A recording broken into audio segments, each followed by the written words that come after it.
Recording in progress.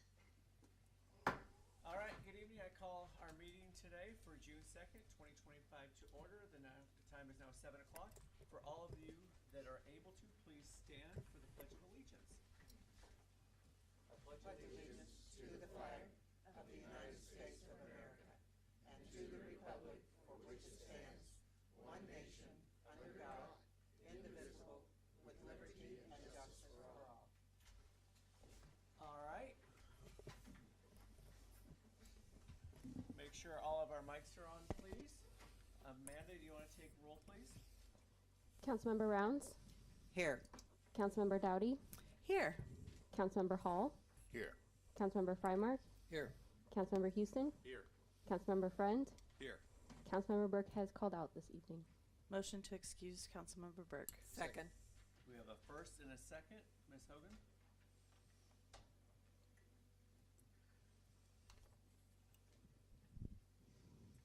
Councilmember Rounds. Aye. Councilmember Dowdy. Aye. Councilmember Hall. Aye. Councilmember Freimark. Aye. Councilmember Houston. Aye. Councilmember Friend. Aye.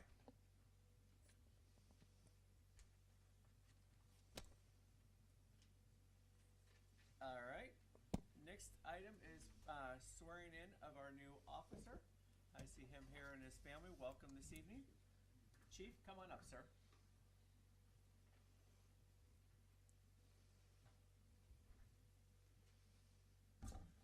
Good evening. Before we bring up Officer Hinderlie here, we also have Carl Smith sitting in the back row there. Both of them started today. Mr. Smith needs to go to the academy, so for now he's just a recruit/student officer. He'll be doing this in November, assuming all goes well. So if you want to come up, Officer Hinderlie.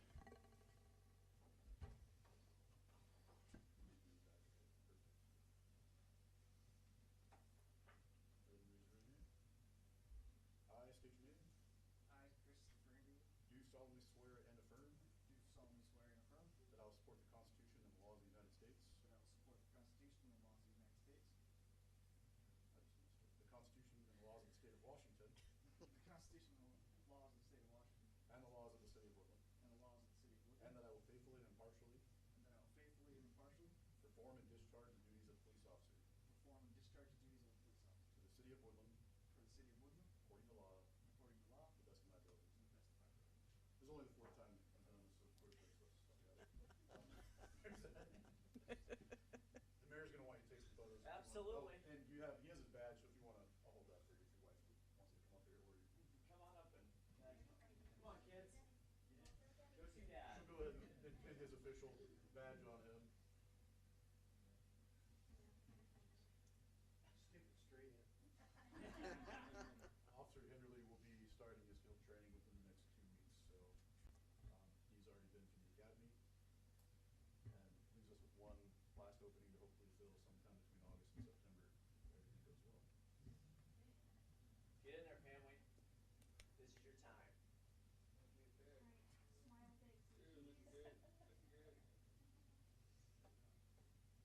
All right, Chief, get in there. Come on, officers and sergeant. Let's go. We have a few of our officers here. Fortunately, unfortunately, business was booming today, so not everybody's here. Some of them were coming back from training, but this is everybody who can make it for now.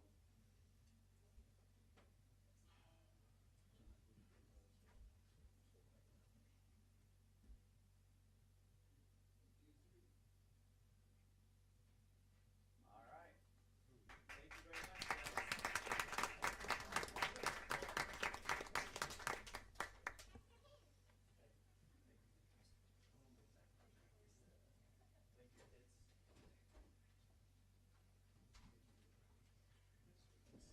Thank you, kids.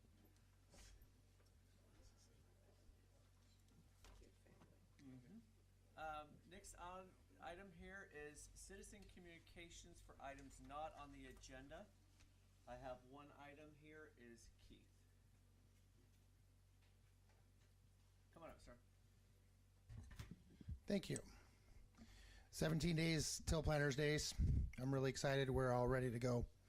The princesses have been selling tickets, and we've been scrambling to get everything done, and the program's almost ready to go to the printer.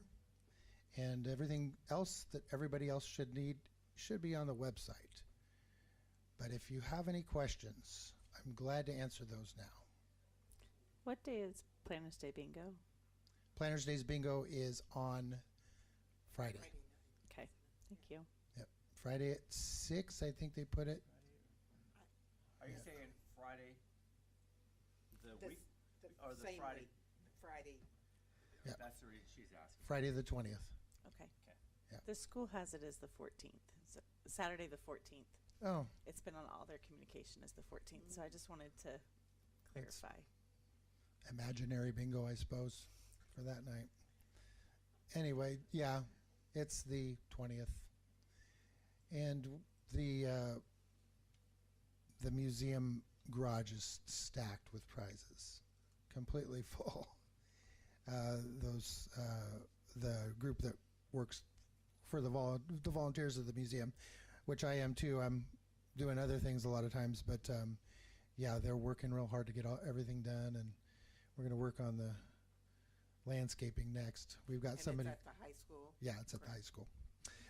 So we're really excited about that. All the usual things will be happening.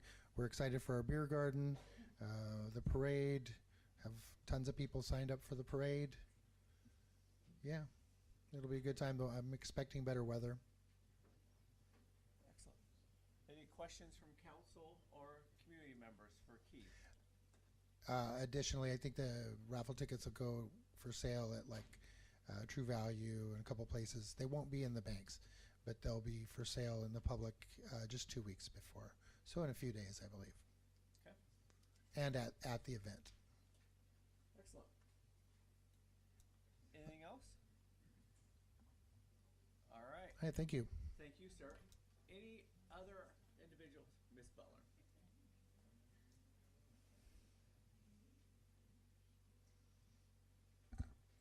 Yes, I'd just like to address the council and any community members that are not aware that our mayor spoke to Chamber last week and was very well received. One of the county commissioners was there, and he said, quote, "You have done a phenomenal job with city finances." And one of the board members of Chamber said, "This is the first time we've received this financial information on the city. It's important, and we really appreciate it. You've done an outstanding job." So I'd just like to pass that on.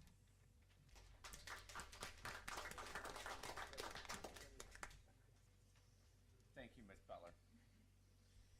Any other individuals online or in the audience that would like to talk about items not on the agenda? All right, moving into agenda approval. Make a motion to approve the agenda. Second?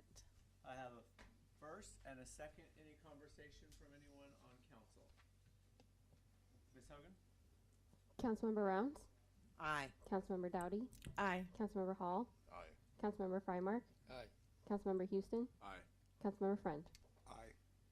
The ayes have it, so the agenda is approved. We're going to move into public hearing on Resolution 803, City of Woodland 2026 through 2031 Transportation Improvement Program. This is Mr. Riley Brunel, who will chit-chat about this. Thank you. So the City of Woodland's required once per year to update its TIP, its Transportation Improvement Program. This just lists the transportation items that are most relevant to the city and its development. This year we had a few changes. There's 33 items on this improvement program. They're listed 1 through 5. 1 is main priority city project. 2 is a secondary priority city project, developer-driven project for 3. 4 is a regional level project, and a 5 is a big picture, low feasibility project. So a lot of these are developer-driven projects. Developer comes into the city of Woodland and says, "I'd like to develop a piece of property." We take that into account. We look at the tip and see where that falls and what could be affected. And that's how we designate what infrastructure will be developed by the developer. I'm just going to go over some key changes for this year's adjustments. We removed Park Road improvements for changing to Park Project. That'll come up in an agenda item later this evening. That's Park Road is actually not a designated road. It's just an ingress egress to our parking lot for the park, Horseshoe Lake Park. The other one is extended the connection from Gorg to Caples in intersection improvements. That's just across Davidson Railroad tracks. That's an identified issued area that we need to address eventually in the future. We added that. It's another little bypass. It's kind of part of the circle to the left, south on the picture there. That's just an area where we identified that there is a potential issue and that intersection needs to be addressed and changed slightly. We did remove Statesman's Lewis River Road connection, Spruce Salmon Loop, and Insull Gun Club Loop. Those are developer projects, and those actual roads will be shown and once they're fully dedicated. So those projects are currently being built out by the developer. Those will be updated in the TIP next year once they're actually dedicated. Adjusted South Pekin overlay to remove portion completed in 2025. South Pekin got a HMA overlay this last year in 2020, beginning of 2025. That portion has been eliminated from the TIP. There is a section from where that ended to city limits that still needs to be addressed. That'll be on another grant opportunity in the future. The remove Pekin Wayland Industrial Connection. That is on the west side of the rail of Woodland, just up to the north of the cursor there. Yeah, to the left or to the west, a little bit further. This is the one we removed. So we removed that. The Port of Woodland is currently looking at eliminating all rail crossings within the city of Woodland. That would dictate doing under rail crossings. If that's implemented and that goes through, that whole intersection at Davidson Crossing will have to be pushed to the west. So that road that we had on last year's TIP would not be a viable option because it would go pretty much right underneath of it. So that was removed. We are currently keeping the west Wayland to Caples road on the TIP just for future expansion and development in that area. So there is a connection from Caples to Wayland still on our TIP. We just removed the one further to the east. We did add North Gorg HMA to Atlantic and Lewis River Road. If anybody's been on that road, it definitely needs to be addressed. It's over by Hanson behind the Moose and Ace. That's a road that we've identified this year that needs some work, HMA and some sewer line work in that area. So that has been added. Other than that, that's all we've updated this year for our TIP. Like mentioned, the TIP is what we use for going after our grant applications for TIB. Pacific Avenue was added in January for TIB dollars. So that's what helps us fund and makes our city dollars go further with these projects. Other than that, that's all we added. If there's any questions or concerns? The key here is for getting grant dollars. If, you know, we don't have it on this list here, we're pretty much dead in the water. So it's, you know, a matter of what do we think is a priority to the city? Where do we think we can get the biggest bang for our buck? You know, and obviously the engineering has to happen and we have to pay for that. And there's, you know, a city contribution. It's not 100% grant that we receive these. And so it's really a matter of prioritizing and saying, hey, what grant dollars do we think we can get? Yeah, and it also helps us identify for developer-driven projects. So like Spruce and all the new developments, we identified those as potential issues and those roads need to be developed by the developer. Any kind of the roads within the city of Woodland, North Beacon, if any businesses came into that area, that's identified in our TIP for HMA or full depth reclamation for repair. Any comments or questions from the community on this change of list of projects here? Any conversation or anybody from council?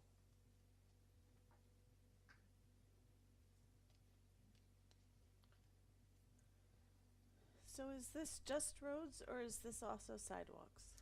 So this is a little bit of roads and sidewalks. It's whatever's identified. So we do have South Pekin bike lane and sidewalk on there that's identified, and that project has been funded. We identify any multimodal streets, any of the sorts that we can put on there for potential grant opportunity. So, let me ask you, I know I've asked this question before, but the road, let's see, Old Pacific Highway,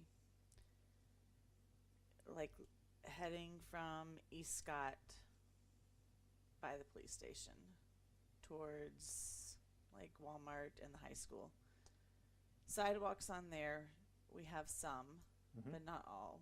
And I know as businesses come, they'll be doing some sidewalks. Correct.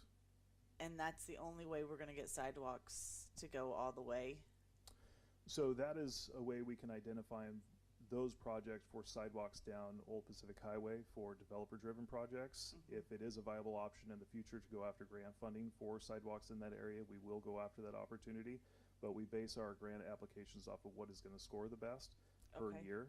So if they do have like some multimodal bike lanes, sidewalks, we'll go after those grants, and that's identified in our TIP program, and that will be something that we can go after. So is it possible to get a bike lane on that road? A bike lane on that road, it's definitely possible. It would, there's a ditch line to the east side of that road that would make it a little bit difficult. So you would have either have to tight line the ditch to make a bike lane sidewalk area, or you'd have to do an off-road sidewalk and bike lane. Okay. And not to open Pandora's box here, but transparency and full disclosure here. It's Camping World now, but it used to be Lazy Day RV. They are not required to put sidewalks in. It's not something we can go back to, that business and say, Right. that was a decision that was made and has floated. So if you ever want sidewalks there, it's on the city or, Right. Yeah, the only way we would go back and get sidewalks on Atlantic in front of Camping World is if they did a large redevelopment of that property. So if they were to put in more asphalt parking or anything of that nature, then we could go back in and ask for sidewalks as part of that development. Okay. I was just looking at your map of where you're looking at, so that's the reason I brought that piece up there. No. So it's now a third business? That RV place? Yeah, the RV place is now owned by Camping Camping World. World. Yeah. And they just put a 130-foot flagpole in. Good It to was know. FAA approved. Correct. So American flag will be going up there. Okay. Any questions on this list of projects and these additions and changes from last year's list? All right. Any other conversation before we exit public hearing? The time is now 7:18, and we will go back into leave public hearing, and it's reports of city council.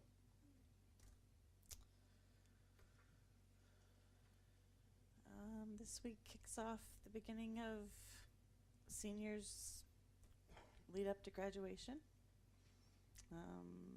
We have a lot of different places hosting different things for our seniors. So they have a senior dinner this week, baccalaureates this weekend, a lot of different events. So keep them in your thoughts as they venture off into lots of new adventures. So it's kind of emotional and exciting. We had a bunch of kids go to state for track. Our softball team did really well in state for the high school. I think they got 5th. So they did really well. And what else sports-wise did we have recently? We had 4 individuals go to track. Yeah. No, we had more than 4. We had a team of 4 girls. Then we had 2 more individual girls and 2 boys. Got it. So I think You're we right. had 8 altogether make it for state for track. And yeah, so we've had a lot of kids from the high school go to state this year. So really good sports season, and spring football started today. So they're already gearing up for next year. So it's been awesome. Excellent. Looking forward to all that new stuff. Anyone else from council? All right. reports of standing committees, Public Works. Public Works Committee met today at 6 with Director Riley Bunnell and council members Rounds, Frymark, and Hall. A lot of what we talked about will be on tonight's agenda, so I'll save all of that for that time. Just hit a couple of highlights here. Our water maintenance is coming along great. We've got well,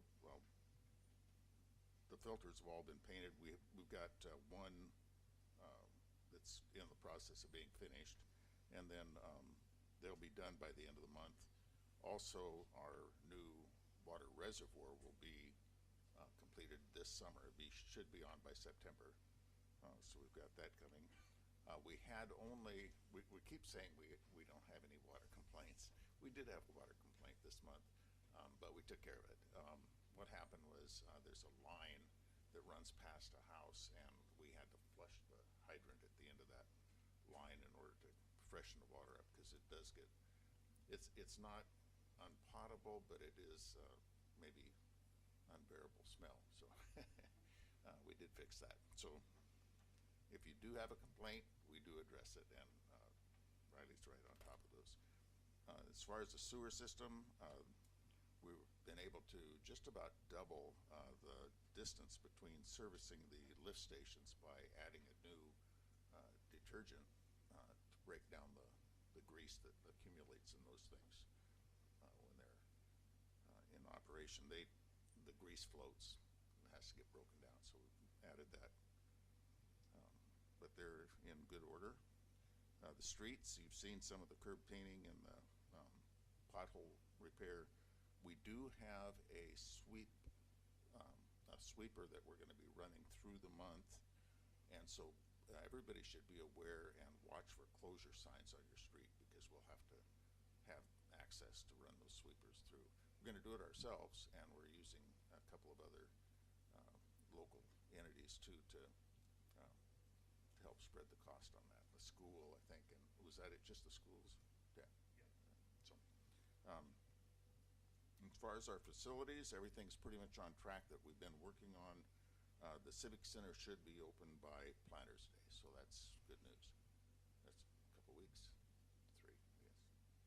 And also working on a number of grant projects, but again, we'll go into the individual things that we're going to talk about in the meeting, so I'll leave that as the end of the report, and we adjourned at 6:47. Excellent. Any questions from the community or city council on our public works? Any questions? All right. Going into reports of city mayors, city officers, the mayor's report. So a couple things. First thing is our audit finding. I want to clear something up, and so we had a outstanding charge of $580 that we were trying to recover. We did a demand letter, and so we are following the state auditor here. We did our demand letter. We waited 120 days, got no response, so we turned over that $580 charge to our insurance carrier, like we were told. Amanda and I met with our insurance carrier last week, walked through it. So it's within our deductible, so we will write a check for our deductible, and then we will get the $580 back, but it will clear up. So then when we start our new audit here coming in July timeframe, we'll be able to say our audit findings from 2024 or 2023 are all done, and we'll go into 2024 audit. So that's where that is on that piece. Other piece I wanted to bring up is the officers, the police guild here in Woodland. So I think people know I am very strong backer and supporter of our police guild. Public safety is a huge thing of mine. Chief Gibbs, feel free to chime in at any point on this. I also see our guild president has poked his head here in the hole, or in the building. So as we've gone through, Chief has done a great job filling our open positions. We've had 3 positions open, 4 positions open for several years. Chief came in a little over a year, or less than a year ago, and he's filled those positions, and he's worked very hard getting lateral positions from other offices. Richfield, we got one from Longview, different things. At the same time, how do we keep officers here so that we don't have continual churn? Culture, morale is huge, that's one. But also making sure that we're competitively compensating our officers versus surrounding deals. So what I've done here is I went through and I looked at what is the compensation and what is the pay of our officers versus others. Realizing our officers are under contract for another 2 years. So there's no bargaining here. There would be nothing where they could say, oh, we want this or that. They're under contract. This is me running the numbers, crunching, and I will be coming to council with a proposal. What this is it shows what our officers are making versus other entities. So if you look at the very far left, it shows EE, that's the number of employees, that's the number of officers. So we've got 13 officers, and down below is the sergeant. So let's just talk about the officers first at the 13. Years of experience, so you can go from 1 year up to 25 plus years based on our contract and our compensation and scale. And so you can see an officer, 1 year experience makes $39.38. An officer with 5 years can make about $48.09. Okay, they're working 2,184 hours, our officers are. Now, if you look at what Washington State Patrol makes, if you look at those 9 officers that are 3 years of experience, State Patrol is paying $52 an hour. So it's a difference of about $19,000 a year.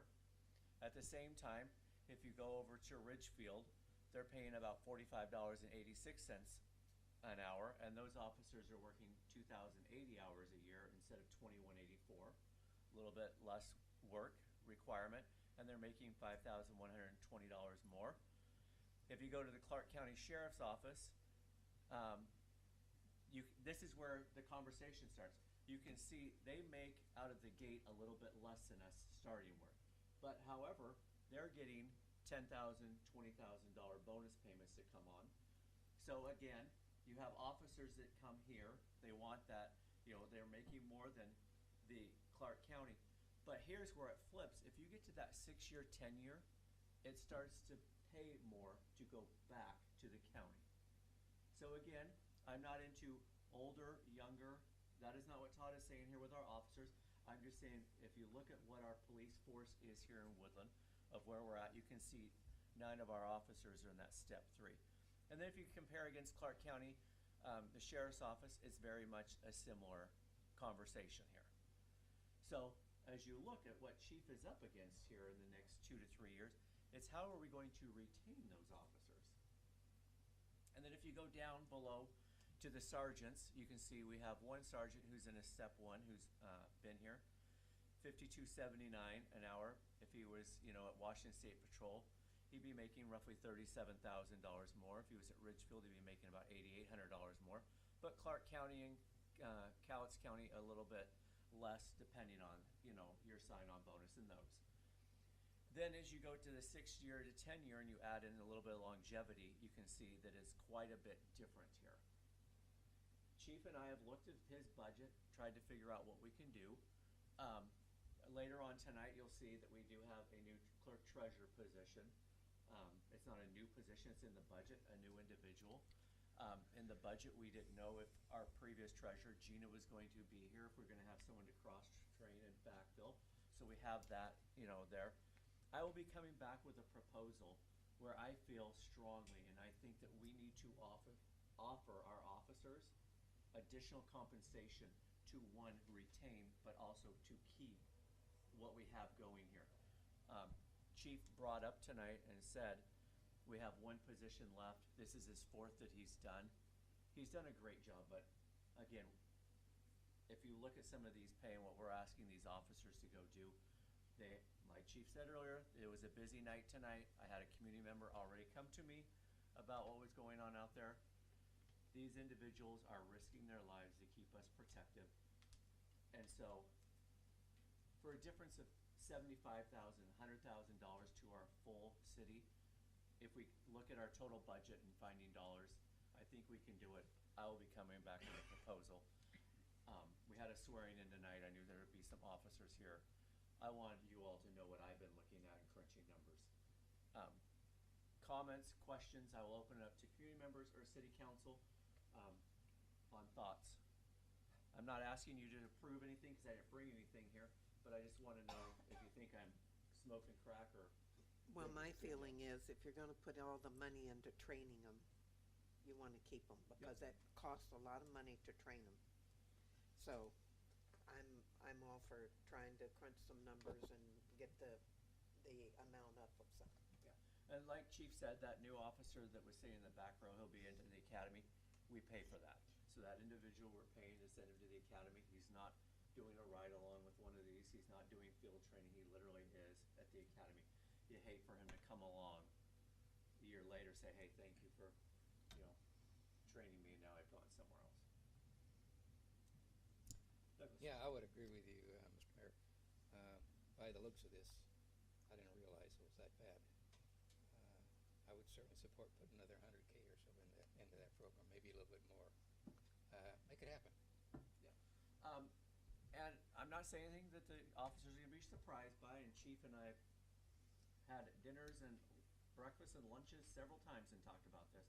I'm not looking for our officers to be the highest paid in Cowlitz or Clark County. That is not what this is about. Again, we can always sit there and go round and round about what is gold plated, what is not. But being fairly compensated, and so it's not like you're constantly in a habitual hiring mode, I think is a huge thing for us. So. Yeah, I think definitely getting a little closer in some of these areas, especially as they get higher up in the area, you start seeing quite a big discrepancy, and we don't want our higher tenured ones to feel like they need to leave to make that gap disappear. So. Comments from anyone in the community? Officers, Sergeant, you're more than welcome to speak up. Anyone? No, we appreciate everything you gentlemen do for us, so thank you. And that's what I had for tonight as far as the mayor's message. Just clearing up a couple things. Oh, Chief, go ahead. Sorry. I'll just, real quick, like you pointed out some of the bonuses and things, and that's real. Kelso PD is offering $20,000 plus bonus for laterals. Clark County is actually $25,000, not 20. Battleground PD is, I think, somewhere $20,000 to $30,000. And even Vancouver PD is offering like $10,000 to people with zero experience for day one. That's a lot to compete with. As long as you guys don't fire me, I plan to be here about 10 years. And that's really, it's going to be very taxing to maintain that level of work and drive if we're constantly rotating through officers and always patching holes. As of December 1st, I will have been here for 10 years. When I started here, we had, I think, 3 officer teams, and we had the bodies, or the allotment for 4 per team. We were never there, and we've never been there. And when I took over, we still had 3 openings, and council granted us a better budget, and we got 3 more. So between October and now, we have found 5 people, 2 of them laterals, and actually Hinderlie, who we just swore in tonight, is considered a advanced entry level because he's already been to the academy. So that's another one that didn't cost us academy fees. So trying to be more comparable with our wages. I think over the next 8 to 10 years, my charming good looks and personality might wear out, so it's not always going to work. It's working right now, but we could definitely use more, and we appreciate the support. And I support all these officers as well. So 100% always have their back, even if I got to fall on the sword at some point. So we'll just keep driving on. Thank you, Chief. Any other comments on this before we go along the agenda? All right. That's what I had. Moving into consent items here. Make a motion to approve consent items. Second. Any conversation around the minutes? Committee members or council? All right. Ms. Hogan. Councilmember Friend, Aye. Councilmember Houston, Aye. Councilmember Frymark, Aye. Councilmember Hall, Aye. Councilmember Dowdy, Aye. Councilmember Rounds. Aye. The ayes have it. Moving into action item D, approve the vouchers for May 2025 and April 2025 DOR. Make a motion to approve action item D. Second. I have a first and a second. Any questions from community members or council members about vouchers? Ms. Hogan? Councilmember Freimark, Aye. Councilmember Houston, Aye. Councilmember Hall, Aye. Councilmember Friend, Aye. Councilmember Dowdy, Aye. Councilmember Rounds. Aye. The ayes have it. Moving into action item E, authorize the mayor to appoint Dave Smith to the salary commission. Motion to approve? Second. I have a first and a second. Again, this is a commission that meets biannually, so this year would be their year to meet. Need 3 individuals to have a quorum. I was on that previously, so I am no longer on that commission. They review the salary of council members and the mayor here. And then they come back with a recommendation, and that recommendation is the way we go. So, comments or questions from council or community members? I think he will be a great addition to the salary commission. With that, Ms. Hogan? Councilmember Hall, Aye. Councilmember Dowdy, Aye. Councilmember Freimark, Aye. Councilmember Rounds, Aye. Councilmember Friend, Aye. Councilmember Houston. Aye. The ayes have it. Moving into action item F, authorize the mayor to sign a contract with Terry Smith for the city treasurer position. Make a motion to approve action item F. Second? So I have a first from Ms. Houston and a second from Mr. Freimark. Miss I was looking at Terry getting her ready to come up, and I. Oh, Carol. I didn't know I So, Terry, do you want to stand up and I'll introduce you? I want to introduce everyone. Here's Terry Smith. She currently works up north for LLC. Staff, and as I look at staff, they interviewed her, met with her for a couple hours. They went through several candidates, and then they moved forward individuals from there. Myself, Ms. Rounds, and Mr. Friend interviewed, and then we also interviewed Ms. Smith and sat down and had conversation and put together a contract which she has accepted, assuming council approves. Couple things in that contract I want people to be aware of. It's the standard 3-month severance that the other staff members here have. They're all nodding their head because we've talked about this. 3 months is 3 months. There is one item in there that Terry negotiated and talked with me, is her vacation coming from the college. She gets roughly 280 hours of vacation a year. If she were to start here, she would be losing close to 140 hours. So I negotiated with her that she would start out as if she had 5 years of experience here at the city. So her vacation will be at that 5-year level. It does not contribute to her pay. It does not contribute to her longevity or anything like that. It truly is her vacation.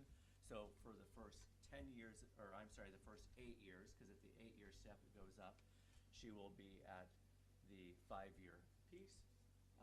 Again, she is a salaried position. We've talked about this, and so she knows she'll need to get her work done before she goes on vacation anyway. So I think this is a win-win scenario for the city and for Terry with that. So any community members that would like to speak or have a conversation with Terry, because again, she will be the treasurer for the city. Again, it's not my money, it's not your money, it's our money, and we all do this together. And anyone is more than welcome to ask questions and get responses from her, just like the rest of our staff. So again, I want community members to get to know her. Don't be shy. Thank you. So, No questions? That's surprising. you want to give your little background for yourself? Sure. I have many years in accounting. I've been an accounting manager at a casino. I've worked for a property management company as a senior accountant there. I also worked for the state auditor's office for a couple of years. Some of those things had transitions for various reasons.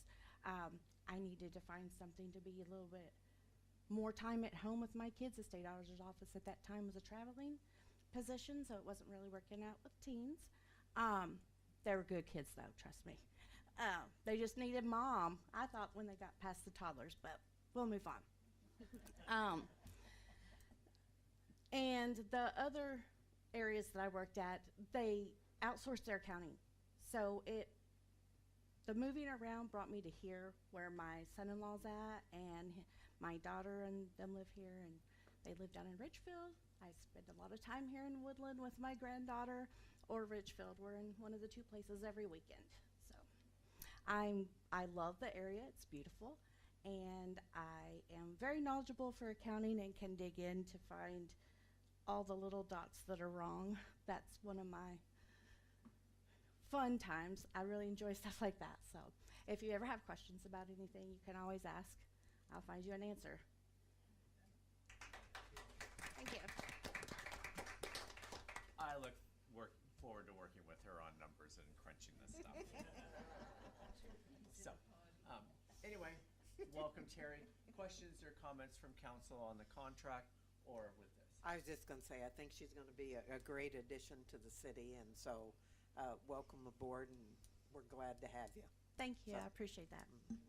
Yeah, I agree with Ms. Rounds. I think just the knowledge and background that you have, especially with the state auditor's office, to help make sure all of our I's are dotted and T's are crossed and we don't leave any off.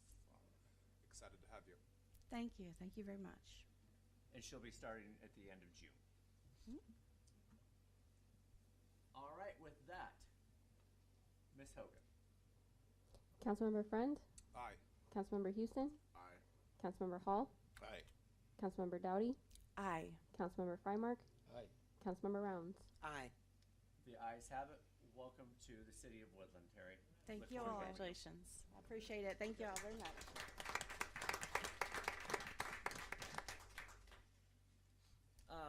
Moving into action item G, authorize the mayor to sign agreement awarding Pacific Avenue sidewalk contract to Clark and Sons Excavating. Make a motion to approve action item G. Second. I have a first by Ms. Rounds and a second from Douglas. Comments or questions about this piece here? I will note that the bid on this came back substantially lower. So the city match, Riley is working with TIB to see if that what the engineering has been paid, if that will be enough and will cover our match, since they were expecting to pay more.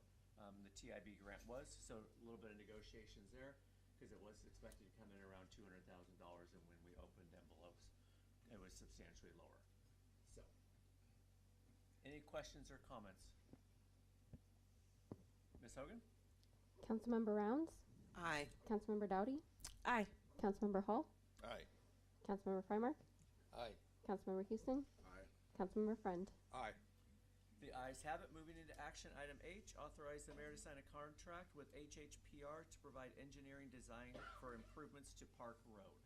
Make a motion to approve action item H. I'll second. I have a first from Ms. Rounds and a second from Douglas. Mr. Frymark, any comments or questions from the community on this? Riley, do you want to touch base on the big picture here of Park? You and I have talked about it, with the parking and the sidewalks and the curbing and food court. So talk about this for a minute, will you? Yeah, absolutely. So the city looks at grant opportunities for future projects. And in February of 2026, the RCO grant opportunity opens.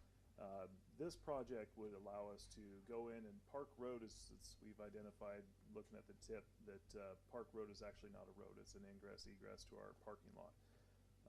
We noticed that area in the summertime, when it's heavily populated with residents and out-of-towners, that you get a lot of children that run across that road with pool noodles headed to the lake and so on and so forth.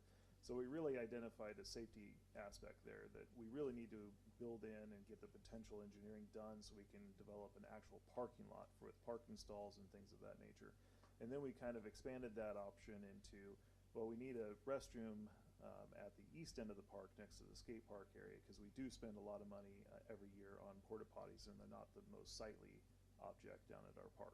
So we identified those two opportunities, and then we also identified another grant opportunity where we could establish another parking trail that leads from the Horseshoe Lake Park by the skate park over to the Island Air side where the city owns property as well. So we identified 3 potential grant opportunities through RCO. RCO has a cap of $1 million per application. So if we were to eventually divide these in February to 3 separate applications, we could be looking at a total of $3 million for grant opportunities. So it would extend our city dollars to the maximum. This would give us the $259,000 would give us the engineering to then go after those grant opportunities in the future. As Mayor mentioned, we do have the opportunity to have every year we put out an RFP for proposals for vendors in the park. This gives us the option to put in vendor parking stalls at the park just past the boat launch. It gives them water, sewer, and electricity. The city then makes a revenue of 15% of all sales from those that are generated from those food vendors. So it's a revenue generating as well. So there's kind of a lot of aspects to it. This is just the major point where we have to have the engineering done to 30% design to then pursue those grant opportunities come February 26th.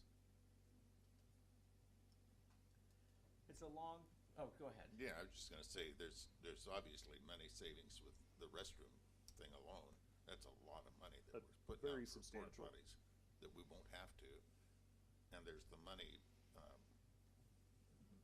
issue from the 15% on the trucks, but really the benefit to the community is just how functional that park becomes. You get that permanent potty down there by the skate park, you get the food vendors, and everybody's there anyway.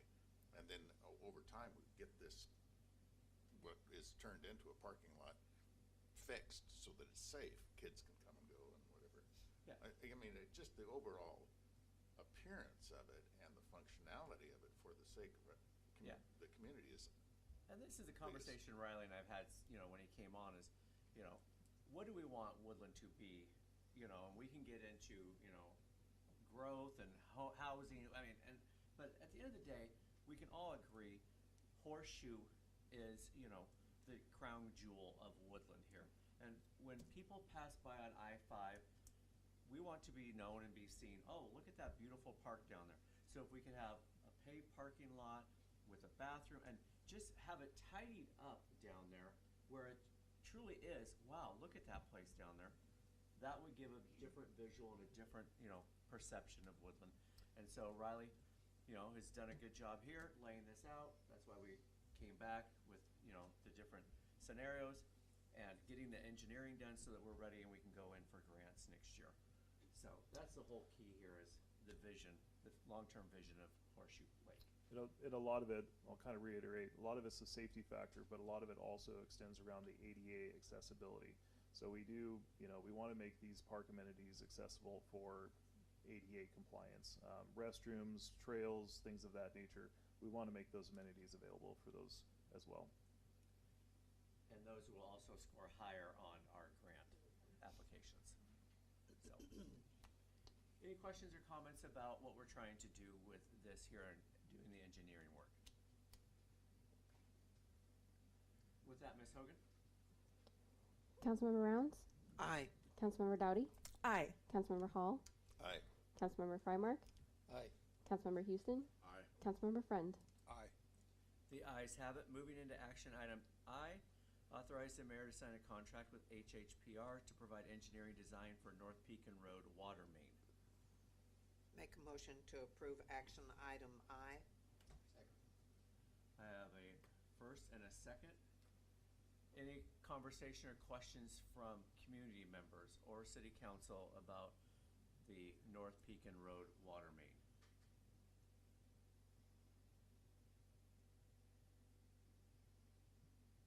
Riley, anything you want to throw in on this one here? Yeah, this is kind of another one that we look at for that will score well in grant opportunities. Calais County has rural economic funds, .09 funds every year. They want a project ready, designed ready project to fund. This would be a great one. This allows a full loop system on North Pekin.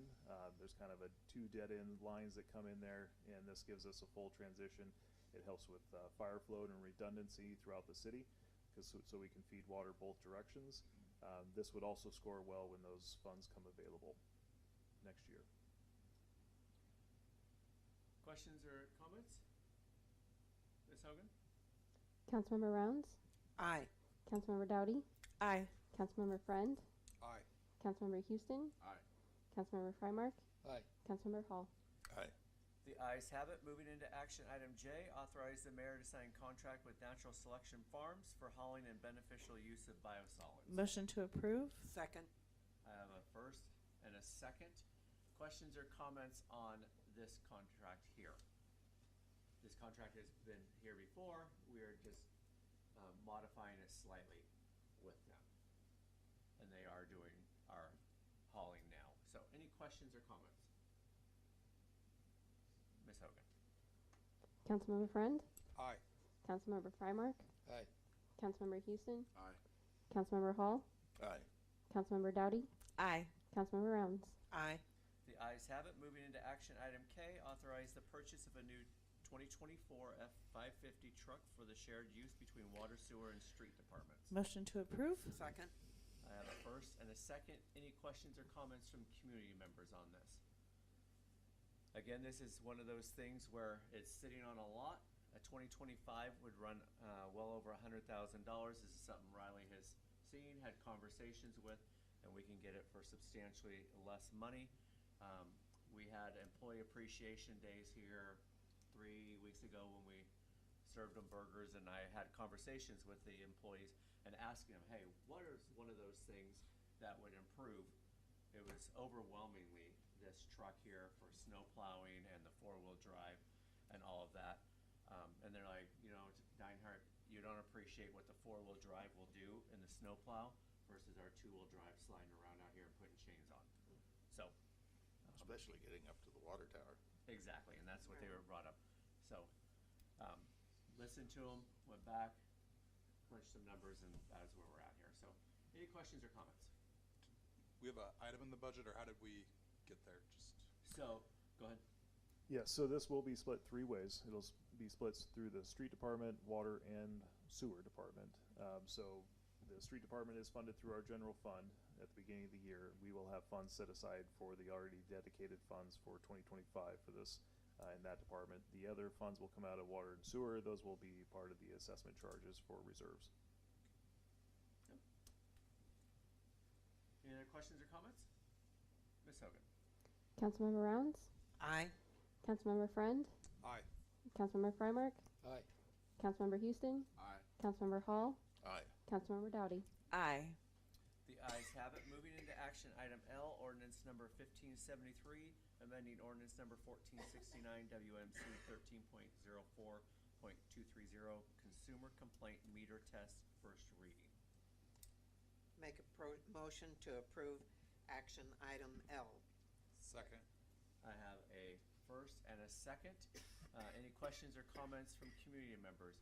So here about 2 weeks ago, Riley, 3 weeks ago, we had a community member come in, call in, email, every which way with us about their meter, a little over $1,500 charge, round and round. Long story short, it wanted his meter to be tested, $75 charge, didn't want to pay the $75 charge. We had another community member that was willing to pay the $75 charge so that we can move along. This here creates an ordinance and talks about the 2% variance and strictly says if you want your meter tested, we will be charging you the cost that it charges us. So there's only 2 places to get it tested. One of those is down in Vancouver. The resident community member is more than welcome to go with it to get it tested. But again, we're just passing that cost back to our community member. And I will add, per this ordinance amendment, there is some RCW language changes in there. Our prior language was 10% in error of favor or towards the city or the customer. This is the new RCW states 2%, so we're taking it from 10% to 2% just to match local state law. And then we are also, this is going to be part of the fee schedule adjustment. Instead of the $75, it'll be the actual charge accrued for the meter test. So if the meter tests go up in price, that's what would be reflected on our fee schedule. So we don't have to amend this ordinance every time the fee for meter tests is increased. And I would like to say that meter that we had tested, it was within compliance. There was nothing wrong with that meter. So, questions or comments from the community or council members here about what we're trying to do to clean up the language around meter testing? Ms. Hogan. Councilmember Rounds, Aye. Councilmember Hall, Aye. Councilmember Dowdy, Aye. Councilmember Freimark, Aye. Councilmember Friend, Aye. Councilmember Houston. Aye.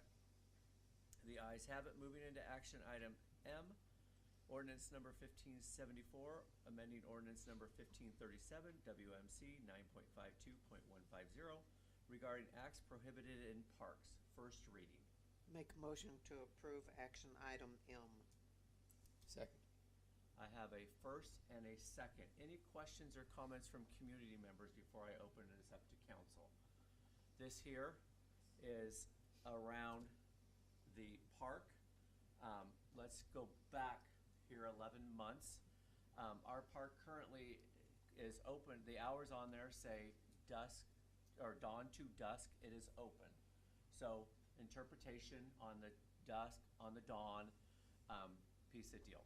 Last 4th of July, we had, I will call it a thrashing of our park. We had a U-Haul that showed up with $8,000 worth of fireworks. Fortunately, 2 of our officers happened to be there and moved them out, and they were up at the top end of the hill. We still had a lot of fireworks and a lot of alcohol and those things. Overwhelming when you have over 100 plus people and only 2 officers there. So we're being proactive this year, working with Public Works, working with the chief and also the guild.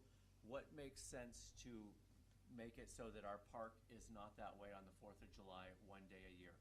Again, what helps draw to this here? If you have City of Vancouver that is outlawed and banned, you drive I-5 north, you get to the first park, first availability, hey, let's do our fireworks right there. We're right on the freeway. So this here is just changing the park hours on the 4th of July only. I will open it up to Chief here in a moment, but by putting a set time, gives it so the officers have a bite instead of a bark. Hey, park's closing, you need to move along. Well, wait, it's not, dusk yet, yada, yada. This is a set time. This provides them an opportunity to come in. Okay, park is closing. We need to start gathering our things and moving along. The Public Works people will be putting their reader board out that says what time the parks will be closing. To get ahead of it, we will have officers in there so that it is not overwhelming and our officers are not, there. So, Chief, anything you would like to throw in? I'd argue that the number is probably closer to 500 or more people that get in there as it's getting dark. I can give you examples. The U-Haul one was a great one that you brought up. 2 years ago, myself as a patrol sergeant and Sergeant Casey was Officer Casey then, were the only 2 people working, and a tree caught fire, fireworks are going off, we're down there with our police lights, nobody cared. I know everybody listens to the police, right, and they follow directions, nobody cared. They're running over the fire hose, we're literally yelling at people, hitting them with flashlights. Then Officer Casey looked at me and said, well, Sarge, what do you want to do? And I said, let's go to the park and ride and just make sure that everybody maintains their safety, because what are we going to do? That's a lot of people. We can't go in there and cite everybody. So by having some sort of ordinance that clearly states, hey, we're not poo-pooing on your freedom. You can certainly go to your property or wherever you want to let off fireworks, but as Mayor Deinhardt saw last year, that is a norm the day after the 4th of July. The park is trashed. 90% of those people, I'd argue, don't even live inside of our city. The alcohol, everything. It's just, the trash cans are overflowing. Nobody packs in their stuff and packs it out. And if we could actually have a couple of officers that would obviously, unfortunately, be on overtime, but it would up our numbers. We can block off Park Road, the reader board's going, we can get ahead of it a week in advance, and then that way there's no arguments from citizens, or the police aren't having to, respect my authority type of talks and all that, and what about freedom? Unfortunately, it's damaging to our park, and it costs us more money in the long run when we don't do anything about it. Any comments from community before I turn it over to council? Council members? I think it's a great idea. It was a mess last year, and it took a lot of manpower and a lot of hours to clean it up, and that costs a lot. So I think it's a good idea. This affects every park, not just right down there, right? Correct. I think that's 5 o'clock's too early because people are going to be swimming all day, and it's going to be, I don't know. I don't think you should shut it down that soon. The only thing I see with that is you get people down. If you close it down later, you're going to have a bunch of people down there, and then you got to try to move them out rather than blocking it off and stopping it. We're So trying to bring in more garbage cans this year and see what happens, and see if people do better if they have the garbage cans there to put their stuff in. So last year, I was literally down there on July 5th I saw at 7 a.m. by myself cleaning up that park after I saw what happened to it. I don't care if you would have put 5 more dumpsters in there. That was not going to change. People light their fireworks off. It's dark down there. Hasta la vista. I'm out of here. See you later, Woodland. I had a good time. leave everything They're laying laying there. I mean, you had everything from canopies that were left there. They weren't hauling those to a dumpster, to beer cans, to, unspent fireworks. I mean, I think that's a tough one to say, okay, let's put more garbage cans down there. It's only once a year. It's not like it's every weekend. Agreed, it's only once a year where they'll have to deal with it being closed at 5 p.m. So I'd also like to add that between last year and this year, we did add the garbage enclosure at Horseshoe Lake Park next to the skate park area. But last year we did have a dumpster catch on fire because somebody threw fireworks in there, and it caught a big 15-yard dumpster on fire that we had to extinguish. So it is a safety issue there too. Just a question for Chief. So aside from the park, do you feel like not closing it is a public safety concern to the rest of Woodland because you're tied up at the park, so you can't get, I mean, I know you said a couple extra officers, but if it's not closed, it's open, you were kind of sharing the story of how ineffective it was to be down there, and do you feel like that then draws your officers to this park to create a potential safety concern elsewhere? Because, I mean, people get burnt, things happen. Yeah, and that was, so part of the problem was we literally had 2 officers working the entire city during this. So we had a car collision right there at the 21 southbound ramp that I was dealing with. Terry was tied up on other things. So we literally, not only were we dealing with that, but we were dealing with the rest of the city at the same time. This, at least with the 2 additional officers, is additional staffing that would just solely be focused on the park. And then the other guys could handle the regular patrol stuff. And that's the other thing. If you look at like Clark County and all these fireworks ordinances they have, it's the people that are leaving there and coming here and trashing our property. If they know the park is closed, well, they're going to have to go find another city to destroy that's not ours. And I would say the concern of when we close the park, part of the problem is my idea with the assistance of Public Works is we can get our officers out there and some Public Works employees and start, at 5 p.m. making contacts, letting people know, hey, the park is closing. You're going to have to start getting out of here. So, I mean, that would be the start time. We can give them a window of an hour. I think that's plenty of time for people to get aware of that and start to pack out of there. But the closer it gets to dark, the more people you have filtering in, and then you have, again, you're outnumbered 2 to 500, and we just kind of sit back. And I don't like being reactive. Unfortunately, that's a lot of what we do in this line of work, but we have an opportunity to actually be proactive. I just don't feel like we should shut it down just because we're worried about it's going to be a mess. Or, I mean, it's been okay for my whole life living here.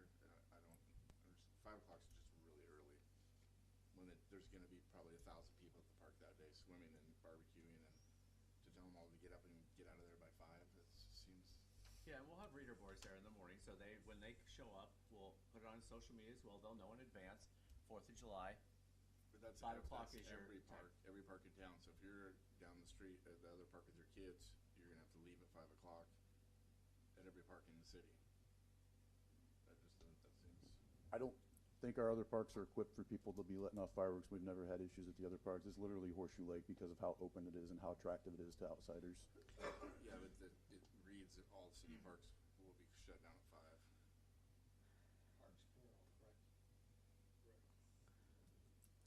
So the reader board, are we gonna have it up for like the week leading up to the 4th so that everyone's aware?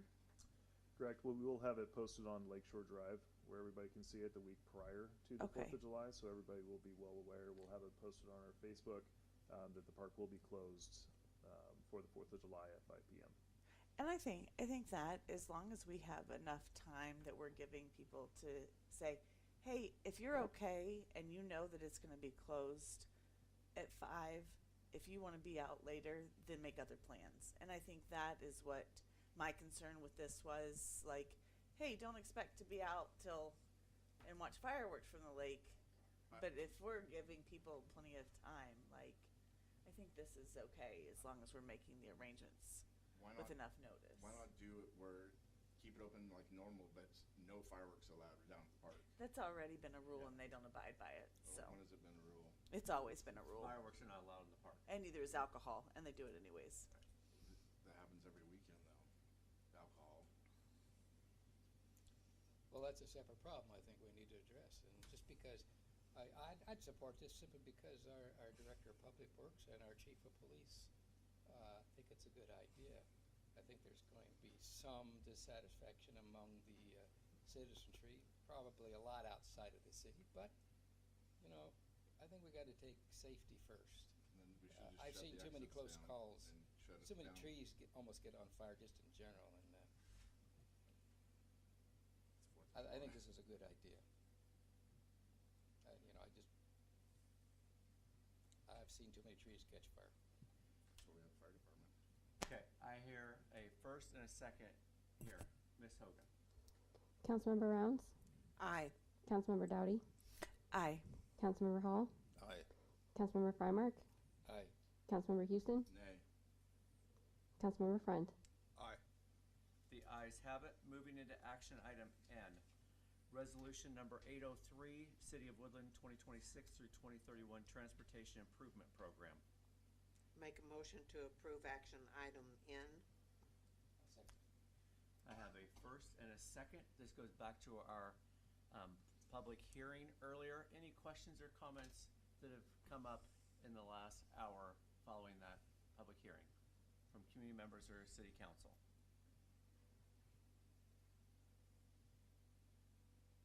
Ms. Hogan. Councilmember Friend, Aye. Councilmember Houston, Aye. Councilmember Frymark, Aye. Councilmember Hall, Aye. Councilmember Dowdy, Aye. Councilmember Rounds. Aye. The ayes have it. Moving into action item O, resolution number 805, update fee schedule. Make a motion to approve action item O. I'll second. I have a first and a second. Questions or comments from the community around this? So, banners. I want to make sure everyone sees what we're doing here and that there's full conversation. So we have two banners that fly overhead on Main Street.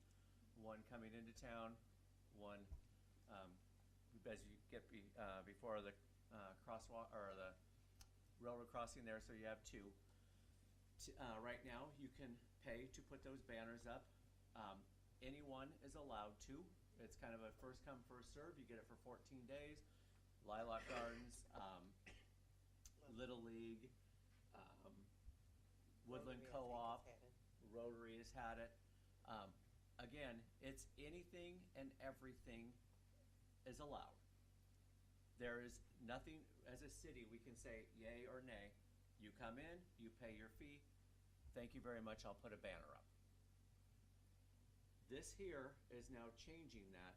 To put a banner up, it has to be a co-sponsored event with the City of Woodland. So the City of Woodland is going to say, hey, we're part of this event. So Lilac Gardens, currently as it is, we're not a co-sponsor of that. So Lilac Gardens would not be putting a banner there. Chime in, Riley. I will, We because just talked about this I at feel dinner very tonight. strongly about this.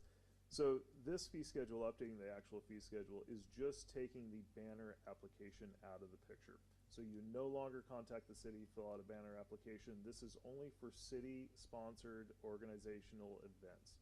Now we are working on the back end to make it possible for places like the Lilac Gardens and places within the city who have had banners up in the Little League the opportunity to place banners. This eliminates the option for an outside entity to come in and put a banner over our streets in the city of Woodland with having no say in what that banner actually says or depicts. As long as it's not vulgar in nature, the city has no say in what that banner actually looks like. So that is all this is doing. It's eliminating from the fee schedule, working on the back end to allow places like the Lilac Gardens the opportunity to place a banner.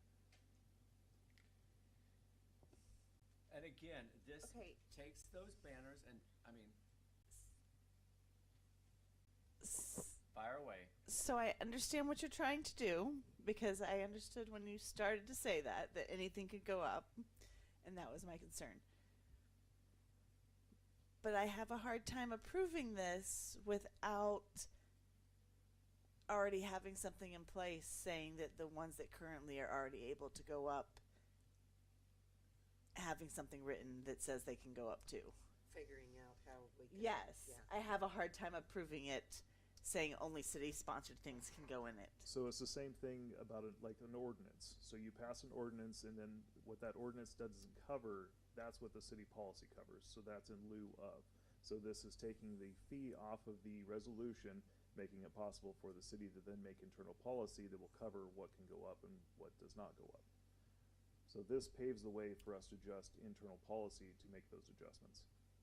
And then you'll go back and figure out how to get the Little League and the Correct. Lilac Garden. Correct. We don't come forward with a policy adjustment and then ask for you to change the fee resolution, because we have to do one after the other. I have a question So- from Councilmember Front. Yeah, just trying to think about co-sponsorship with the city, but in the alternative that you're suggesting that will come forth, not necessarily co-sponsored with the city in that. And 'cause, I mean, I definitely appreciate the Lilac Gardens being able to put a banner up, or the Little League. But I mean, we're a growing community. What happens if something new comes in that's not the Little League or Lilac Gardens? Would they have an opportunity as well, or are we saying, nope, only those two? Yeah, absolutely. So currently, co-sponsor with the city, Planners Day, Hot Summer Nights, events of that nature. When you come into non-co-sponsored events, we're talking about events within the city that help and promote city activity. We're not talking about someone from Vancouver that wants to put up a banner.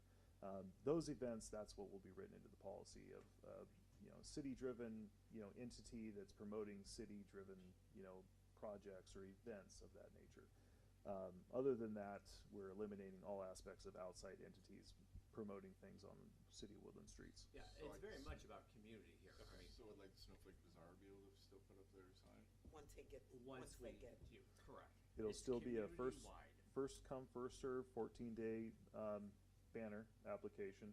But the only thing that we won't have a fee associated with it. It'll just be you come in, you say this is what we want to do, we put you on the schedule. It's the same way we rent out the community center, the eventual civic center, library.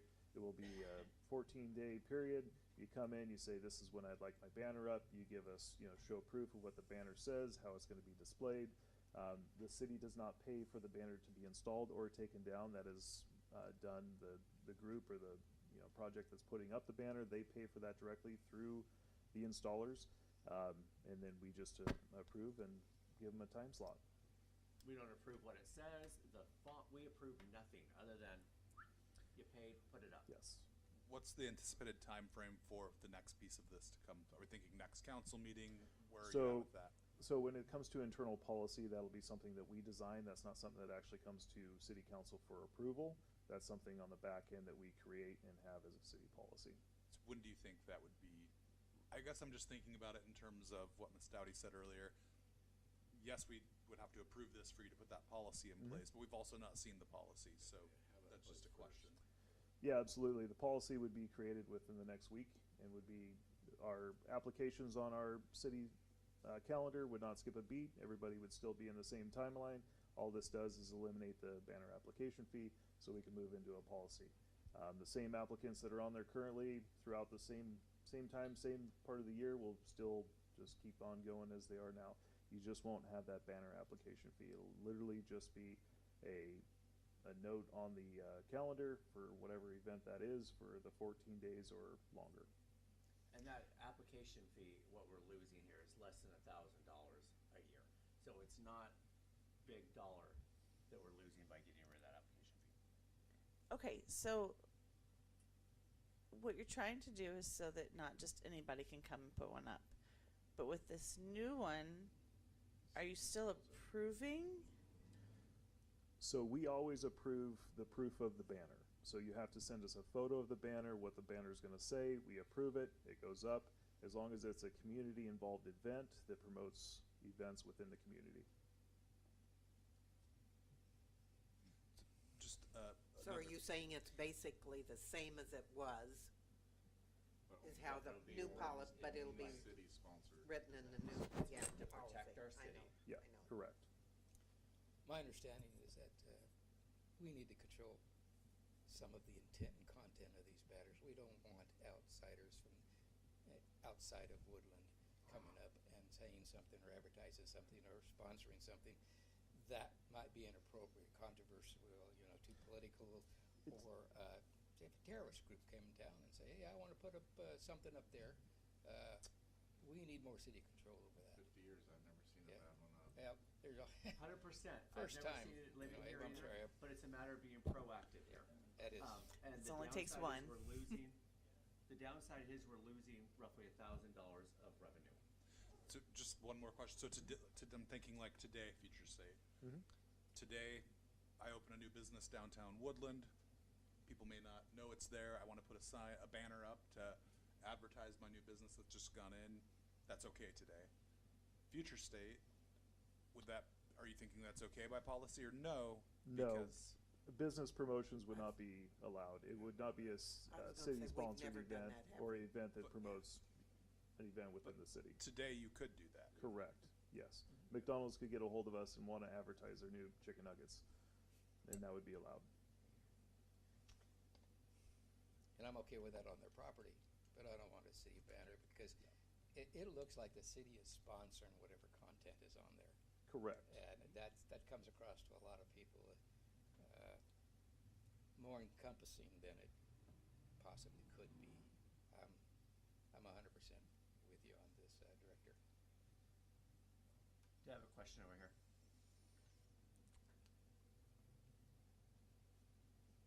So, if a school group, I'm just going to throw out, if a school group was fundraising and throwing an event, could that go up there under the new rules? I think Travis would like to address this. So for clarification, because of a 2015 Supreme Court ruling about freedom of speech, we cannot regulate the content, but we can determine whether it is of a commercial nature or whether or not is a public service. Officials like the police chief, the public works director can post signs in the accomplishment of their job. That's why we post speeding limits. That's why we post directional signs, stop signs. That's part of Riley's job in providing public safety support. You get into an area like this where that is theoretically a sign structure that is maintained by Riley and his team. If we can make a determination that that type of banner is part of Riley's or potentially other public employees, so in other words, as part of our policy, we can make an agreement with the school district or the library so that when they have a book sale, the head of the public library, who is a public official, as part of their job, they can post signs in the right of way, and Public Works can have that banner placed for the library as part of that public officials. So we are taking it out of a purely commercial advertisement sign, whether that's McDonald's Nuggets or whether it's the A for a concert that they have next weekend. You're taking out the commercial use. Now, whether or not the council wants to enter into a memorandum of understanding or an interlocal agreement with the school district so that the school superintendent can authorize football games this Friday or some kind of fundraiser or annual events, dance events, that would be the council's purview to enter into those agreements, at which point Riley would be able to argue that it is a public partnership with the city, but it becomes a policy issue as opposed to a regulatory issue. And Okay. Well, I'm just trying to think, like, if we do, like, Planners Day bingo or Turkey bingo, like, we now are starting something that's like a spring bingo, where it's doing it for, like, each graduating class, and that may become a tradition. Or, like, every spring, they're doing, like, a school, like, for all the youth can have, like, a big bazaar where any youth that have built, like, made things do at the middle school. They do a big bazaar at the middle school. Like, if it's something that's just benefiting the students where they can raise money for certain things, like, it's becoming a community-wide regular event, but it is a fundraising type of event that is a regular thing every year. Like, I think that it deserves the same kind of thing. Like, Planners Day is a fundraiser. I mean, Turkey Bingo is a fundraiser. Like, that's what we're promoting, is all these other fundraisers for lilac gardens. Like, it should be under the same type of thing. Well, and I think you address that, and the idea behind this is an event within the city, right? We're not we're not advertising for a certain product. We're advertising for an event. So Right. If it would be an event, then yes, it would be a citywide event, and it would be for the beneficial use of the city. Okay. See, what we're trying to make this is that it is there for community-wide events. That is the draw of that there. If you look at what we use it for, Lilac Gardens, the co-op is opening up, Little League, these are community pieces here. Rotary does one, and then the Snowflake Bazaar, they're community. How do we make it so that somebody doesn't come in like McDonald's and say, hey, chicken nuggets, 99 cents this week. I'm going to pay you $75 to put that banner up there for 14 days. Ooh, I like it. You know what? I'll pay another $75 and it'll be up there for 2 weeks or for 4 weeks now for 28 days. And the next thing you know, it's turned into a very cheap commercial advertising. Yeah. We don't want that to. Can't control everything. Well, I think we can control this, can't we? Yeah. So if we need to change it in the future, we can look at it and say, we got a problem, this is what's causing, and we'll reassess it then. I guess I'm for what you're trying to do. I just don't want to make it hard for those that are wanting to use the banner for the right reasons to run into roadblocks. And I think that's where my struggle is with this right now. 100% agree with what you're trying to do. I mean, again, we want right. First, and I mean, again, it's not a matter of lilac gardens, but that was one of the first questions that Riley and I talked about on this is lilac gardens. The lilac gardens tried to have it up there for 28 days this year, and it ran into another individual already had it for part of the time. So then it was like, well, if they don't come, can we switch it? I mean, there was a lot of dialogue and conversation there, and so it truly is meant for community, and that is what we're after here, is for our community. Right, and I just don't want it to become where it deters people who want to use it for the right reasons. Hot summer nights, DWR. Well, it wouldn't be any different, would it be, than renting the new Civic Center? I mean, you're renting that, but the you're Civic just Center, filling right? out. Well, the way it is right now, the Civic Center, you come in, you pay your $150, leave your $100 deposit, have a good day, see you later. Again, anyone is able to rent it, and if you thrash it today, I just keep your deposit and you can come rent it again. There's nothing against it. This here puts a little bit of parameters on there of what we want those banners for. Do we want those banners for community, or do we want them anyone they want. My wife and I are celebrating our 30th wedding anniversary. Should I pay $75 to put a banner up there? If you want Why to, not? yes. Yeah, why not? If I wanted to tell happy You make it so 60th hard birthday to do to. anything in this town. It's like, can't open a food truck, can't open it. I mean, it's like, why make everything so difficult? If someone wants to put a banner up, as long as it doesn't say something derogatory, like. But hold on a second. So now, but what's derogatory to you may not be derogatory. Well, they already took God out of the one banner that was up there. It's like, they moved the nativity scene because one person complained. It's like, at some point, you just have to be. Agree, and that is why we're being proactive here and trying to put. Right. So. Yeah. Anyone from the community want to speak? I know online here. Let me go back. Brittany has put a few things in here.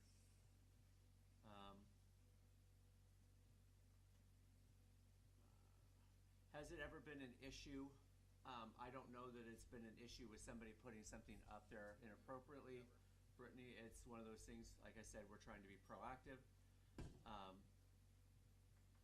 What has triggered this was where we had multiple people wanting to have it up there longer than the 14 days and it turning into a continuous advertisement. And so it's like, okay, we need to put some thought into this here. And again, at the same time, when we talk about a community, does it have to be a is this something that has to cost people money? You know, the Lilac, the Rotary, they're trying to raise money, and at the same time we're saying, well, here, pay us. Right. So it's one, trying to be friendly to those members and community members within the city. We all of a sudden get rid of that fee for everyone. I mean, so I think this needs revised City of Woodland approval, not co-sponsored with the city. I think Riley touched on that piece, and that would be, coming along here in the next week. I agree with Melissa. I love his mother seeing the co-op signs, the youth football banners, etc., and agree, 100%. Those would still be up there. So, I don't see any other conversation online here. Anyone in the community in the room want to speak?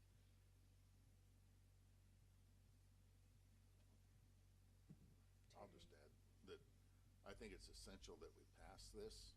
Otherwise, we lose control. This is our only control point. So. With that, We're not here to control everything. That's the issue. Ms. Hogan. Did you want to review the other changes really quick? Yes. Okay. That was the reason I was looking at Ms. Okay. Hogan. Some Fee other schedule. additional changes are we updated the animal control fee schedule entirely. With the cost of animal control going up, our fee schedule was not mirroring that. So this is not 100% of the cost what it costs to impound an animal. We definitely want to reunite animals with their homeowners.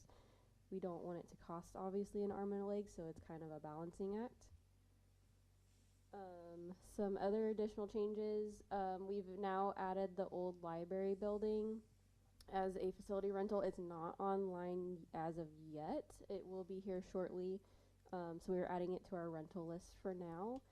With that, we will be closing down our community center temporarily. So this will at least give us a community space for the community to still use while the actual community center is under renovation.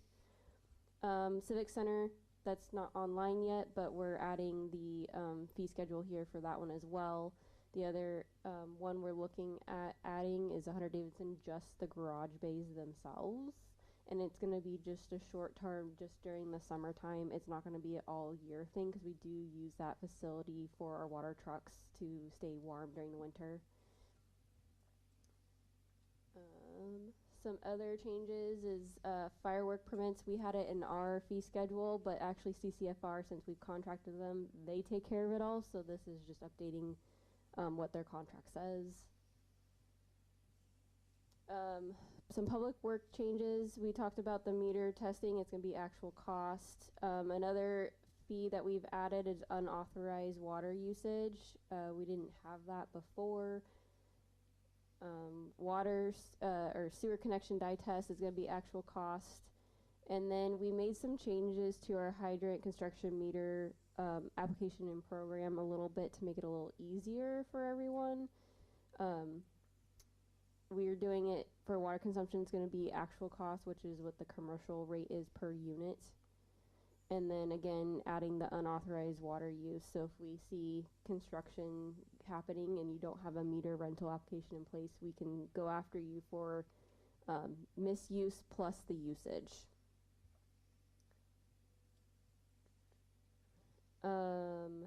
Again, CCFR, we changed this to actual cost. That way we're not consistently every year updating the fee schedule for them as they change, because they don't update the same time we do. So we end up doing 2 to 3 updates a year. It would just be nice to do one. So we do actual costs based on what their fee schedule is. Other than that, that's all the changes we have.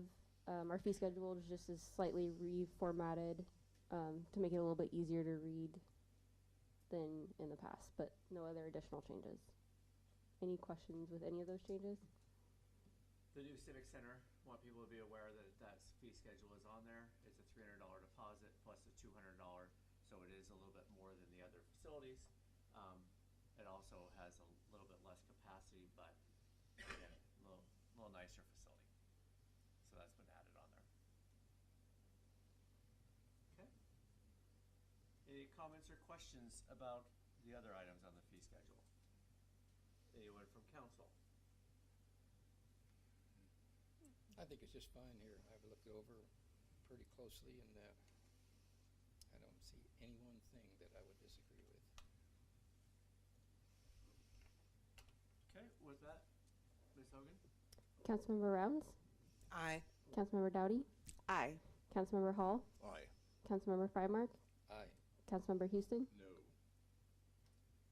Councilmember Friend? Aye. Make a motion to end the meeting. Second. At 8:32, have a great evening, everyone. Thank you. I'm surprised you didn't jump on that. End the meeting.